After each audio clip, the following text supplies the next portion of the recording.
ವಿಶ್ವ ಜೇನುನೊಣ ದಿನ. ಪ್ರಿಯ ಗುರುಗಳೇ, ಆತ್ಮೀಯ ಸ್ನೇಹಿತರೇ ಮತ್ತು ಪ್ರೀತಿಯ ಸಹೋದರ ಸಹೋದರಿಯರೇ, ಎಲ್ಲರಿಗೂ ನನ್ನ ವಂದನೆಗಳು. ಇಂದು ನಾವು ವಿಶ್ವ ಜೇನುನೊಣ ದಿನದ ಮಹತ್ವವನ್ನು ತಿಳಿದುಕೊಳ್ಳಲು ಇಲ್ಲಿ ಸೇರಿದ್ದೇವೆ. ಪ್ರತಿ ವರ್ಷ ಮೇ 20ರಂದು ವಿಶ್ವ ಜೇನುನೊಣ ದಿನವನ್ನು ಆಚರಿಸಲಾಗುತ್ತದೆ.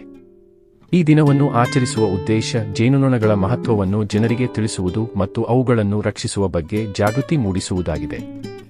ಈ ದಿನ ಯಾವಾಗ ಮತ್ತು ಯಾರು ಆರಂಭಿಸಿದರು? ವಿಶ್ವ ಜೇನುನೊಣ ದಿನವನ್ನು ಮೊದಲ ಬಾರಿಗೆ 2018ರಲ್ಲಿ ಆಚರಿಸಲಾಯಿತು. ಈ ದಿನವನ್ನು ಘೋಷಿಸಿದ ಸಂಸ್ಥೆ ಎಂದರೆ ಯುನೈಟೆಡ್ ನೇಷನ್ಸ್. ಈ ದಿನವನ್ನು ಆಚರಿಸಲು ಪ್ರಸ್ತಾಪ ಮಾಡಿದ ದೇಶ ಸ್ಲೋವೆನಿಯಾ. ಈ ದಿನವನ್ನು ಮೇ 20ರಂದು ಆಚರಿಸುವುದಕ್ಕೆ ಒಂದು ವಿಶೇಷ ಕಾರಣವೂ ಇದೆ. ಜೇನು ಸಾಕಾಣಿಕೆಯ ಕ್ಷೇತ್ರದಲ್ಲಿ ಪ್ರಸಿದ್ಧ ವ್ಯಕ್ತಿಯಾದ ಆಂಟನ್ ಜ್ಯಾನಾ ಅವರ ಜನ್ಮದಿನವೇ ಮೇ 20. ಅವರು ಆಧುನಿಕ ಜೇನು ಸಾಕಾಣಿಕೆಯ ಪಿತಾಮಹ ಎಂದು ಕರೆಯಲ್ಪಡುತ್ತಾರೆ. ಜೇನುನೊಣಗಳ ವಿಶೇಷತೆಯೇನು?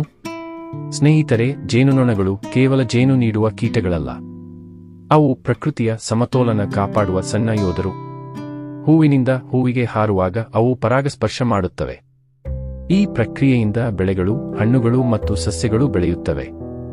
ಜಗತ್ತಿನ ಆಹಾರ ಉತ್ಪಾದನೆಯಲ್ಲಿ ಬಹುಪಾಲು ಜೇನುನೊಣಗಳ ಸಹಾಯದಿಂದ ಸಾಧ್ಯವಾಗುತ್ತದೆ. ಆದ್ದರಿಂದಲೇ ವಿಜ್ಞಾನಿಗಳು ಹೇಳುತ್ತಾರೆ, ಜೇನುನೊಣಗಳಿಲ್ಲದೆ ಮಾನವ ಜೀವಿತವೂ ಅಪಾಯದಲ್ಲಿರಬಹುದು. ಜೇನುನೊಣಗಳಿಂದ ನಮಗೆ ಏನು ಲಾಭ? ಜೇನುತುಪ್ಪ ಸಿಗುತ್ತದೆ. ಔಷಧೀಯ ಉಪಯೋಗಗಳಿವೆ. ಕೃಷಿ ಉತ್ಪಾದನೆ ಹೆಚ್ಚಾಗುತ್ತದೆ. ಪರಿಸರ ಸಮತೋಲನ ಕಾಪಾಡುತ್ತದೆ. ಜೀವ ವೈವಿಧ್ಯತೆಯನ್ನು ಉಳಿಸುತ್ತದೆ. ಇಂದು ಜೇನುನೊಣಗಳಿಗೆ ಯಾವ ಅಪಾಯಗಳಿವೆ?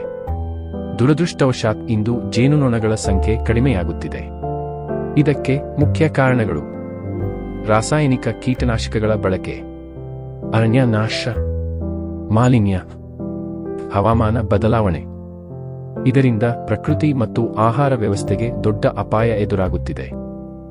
ನಾವು ಏನು ಮಾಡಬೇಕು? ಹೆಚ್ಚು ಹೂವಿನ ಸಸ್ಯಗಳನ್ನು ನೆಡಬೇಕು. ಕೀಟನಾಶಕಗಳ ಬಳಕೆಯನ್ನು ಕಡಿಮೆ ಮಾಡಬೇಕು. ಜೇನು ಸಾಕಾಣಿಕೆಗೆ ಉತ್ತೇಜನ ನೀಡಬೇಕು. ಮಕ್ಕಳಿಗೆ ಪರಿಸರ ಜಾಗೃತಿ ಮೂಡಿಸಬೇಕು. ಸಮಾಪನೆ.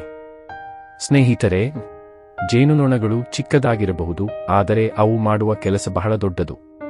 ಪ್ರಕೃತಿಯ ಉಳಿವಿಗಾಗಿ ಜೇನುನೊಣಗಳನ್ನು ರಕ್ಷಿಸುವುದು ನಮ್ಮೆಲ್ಲರ ಜವಾಬ್ದಾರಿಯಾಗಿದೆ.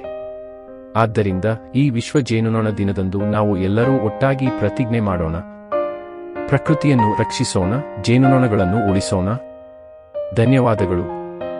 ನಾನು ನಿಮ್ಮ ಸ್ನೇಹಿತ ಭರತೇಶ್. ಈ ವಿಡಿಯೋ ನಿಮಗೆ ಒಳ್ಳೆ ಪ್ರಯೋಜನವಾದ ಮಾಹಿತಿಯಾಗಿರುವುದಾದರೆ ನಮ್ಮ ಚಾನಲನ್ನು ಸಬ್ಸ್ಕ್ರೈಬ್ ಮಾಡಿ, ಲೈಕ್ ಮಾಡಿ ಮತ್ತು ನಿಮ್ಮ ಸ್ನೇಹಿತರಿಗೆ ಇದನ್ನು ಶೇರ್ ಮಾಡಿ. ದೇವರು ನಿಮ್ಮೆಲ್ಲರ ಆಶೀರ್ವಾದಿಸಲಿ.